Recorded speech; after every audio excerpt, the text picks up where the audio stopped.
बिस्मिल्लाहिर्रहमानिर्रहीम। अस्सलाम वालेकुम वरहमतुल्लाहि वबरकातुह।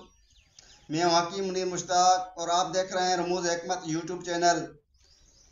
मैं आज खिज़ां की मौसम के बारे में और उनके एहतियात बताऊंगा।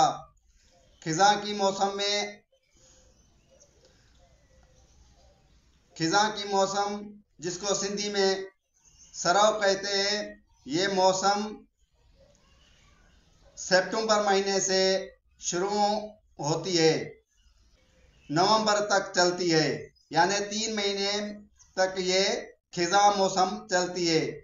अगर इसमें एहतियात न किया जाए तो इंसान बहुत तकलीफ में आ जाता है। नज़ला, ज़ुकाम, बुखार और कई तरह तरह के इमराज जन्म लेते हैं। इसलिए मैंने चाहा कि आपको आगाह करूं। इसके एहतियात क्या हैं? इसके एहतियात ये है कि जब असर का टाइम हो, यानी फजर, जोर, असर का टाइम हो, जिसको सिंधी में ट्रेपरी जो टाइम कहते हैं, उस वक्त से आप नहाना आपको हरगिज नहीं चाहिए। उस वक्त से आपको नहाना हरगिज नहीं चाहिए। और जो भी बलगम पैदा करने वाली अशिया हैं वो आपको इस्तेमाल नहीं करना चाहिए, चाहे सब्जियां हो चाहे फल फ्रूट हो। और वैसे भी कानून है हिकमत के हिसाब से कि जो फ्रूट, जो सब्जी की मौसम की शुरुआत है, उसमें वही चीज़ खाई जाए जिस चीज़ की पछाड़ी है, जिस चीज़ की आखिर है, जिस चीज़ की जो लेट से पैदा होती है, वो चीज़ आप नहीं इस्तेमाल करें। अगर इस्तेमाल करोगे तो आपको बलगम, बुखार वगैरह हो जाएगा। इस तरह बलगम पैदा करने वाली अशिया का मैं चंद जिक्र करूंगा। वो ये है इस्पागोल और इस्पागोल का छलका, जो किसी मर्ज के वजह से इस्तेमाल करते हैं या किसी मजबूरी में इस्तेमाल करते हैं, तो उसको एहतियात से उसको इस्तेमाल करें, वरना वो बलगम पैदा करने वाली चीज़ है। इसी तरह उसमें आप थोड़ी सी काली मिर्च डालेंगे तो उसका जो साइड इफ़ेक्ट है वो कम हो जाएगा और मजबूरी में इस्तेमाल कर सकते हैं, वरना इस्पागोल का छलका खिज़ां की मौसम में हरगिज़ इस्तेमाल न करें। उसके बाद भिंडी, तूरी, ये भी जो चीज़ है ये बलगम पैदा करने वाली अशिया है। अगर इसको इस्तेमाल करेंगे तो बलगम और बहुत सा आपके लिए नुकसान होगा, क्योंकि सिर्फ बलगम नहीं, बलगम के साथ खांसी भी हो जाती है, बलगम के साथ बुखार भी हो जाता है। बलगम का बुखार जिसको कहते हैं, जिसको मौसमी बुखार भी कहा जाता है, यही मौसमी बुखार सरव की मौसम में अक्सर लोगों को होता है। जिसकी तबीयत या क़ुव्वत मुदाफ़अत ज़्यादा कभी नहीं होती, तो उसको मौसमी बुखार ज़्यादा जल्दी अटैक करते हैं। उनके लिए ये परहेज़ लाजमी है। अगर ऐसा मौसमी इमराज या बलगम या खांसी हो जाए तो उसके मैं पहले ही नुस्खे बता चुका हूँ, उनका आप विज़िट करें और मैं उसका जो लिंक है वो भी डिस्क्रिप्शन में देता हूँ। आप उसको भी, उस नुस्खों को भी मुलाज़ा फरमाएं। अगर ऐसी नौबत आ भी जाए तो आप उसको इस्तेमाल करें और इंशाअल्लाह ताला नाउम्मीद नहीं होंगे। और खिज़ां की मौसम की जो शबनम है उससे आपको बचना चाहिए, ये भी खतरनाक है। यही आपके मौसमी इमराज का सबब बनती है।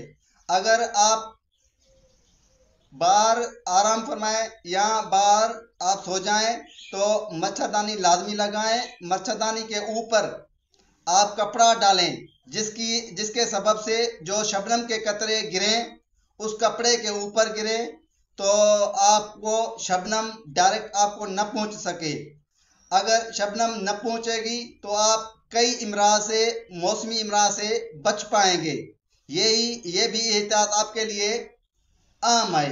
इस तरह छोटी छोटी बातें अपनी सेहत को बरकरार रख सकते हैं खिज़ां की मौसम में। अगर थोड़ी सी गलती में आपकी सेहत खराब हो जाए और अस्पताल के चक्कर लगाने लगे तो ये कोई अच्छी चीज़ नहीं। इसलिए अपनी सेहत का खास ख्याल रखें और सर्दी की मौसम में बर्फ़ का इस्तेमाल हरगिज़ न करें। अगर बर्फ़ पीने का आदी हैं तो सर्दी की मौसम में यानी खिज़ां की मौसम में बर्फ़ भी इस्तेमाल नहीं करें।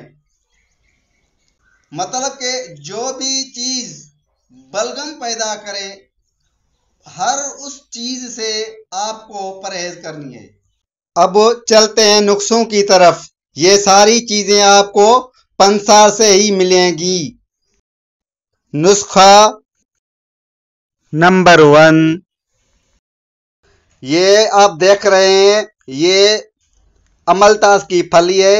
इसका जो गोदा है वो निकाल कर बीज भी फेंक दें और इसका जो छलका है वो भी निकाल कर इसका सिर्फ गोदा आप इसका जोशांदा बनाकर इस्तेमाल करवाएं।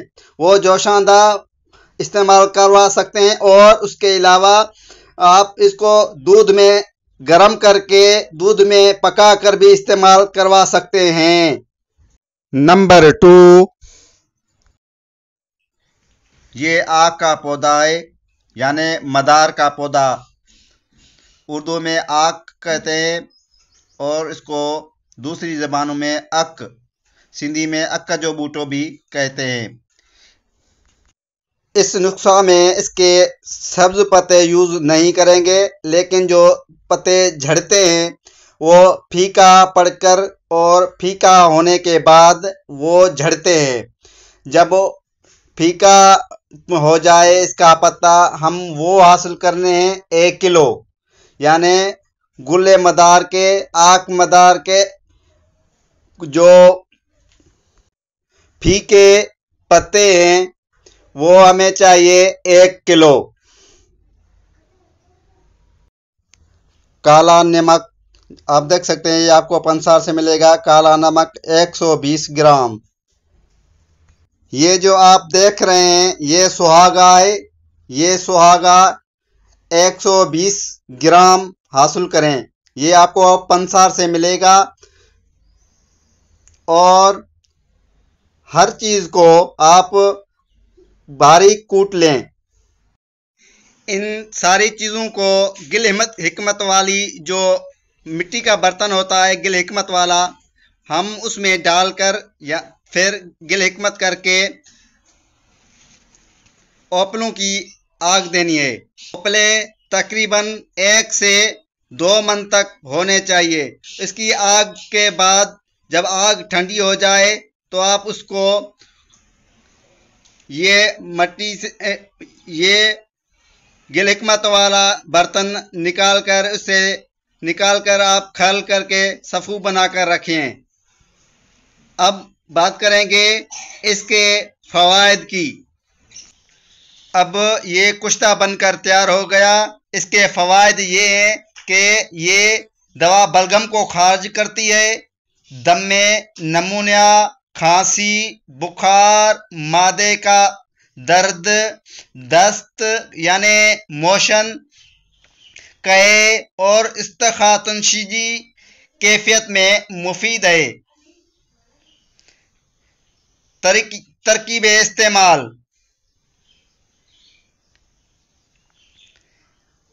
छोटे बच्चों के लिए 125 मिलीग्राम और बड़ों के लिए 1 ग्राम चाय के साथ पिलाया जाए या शहद में मिक्स करके चटाया जाए। नंबर 3,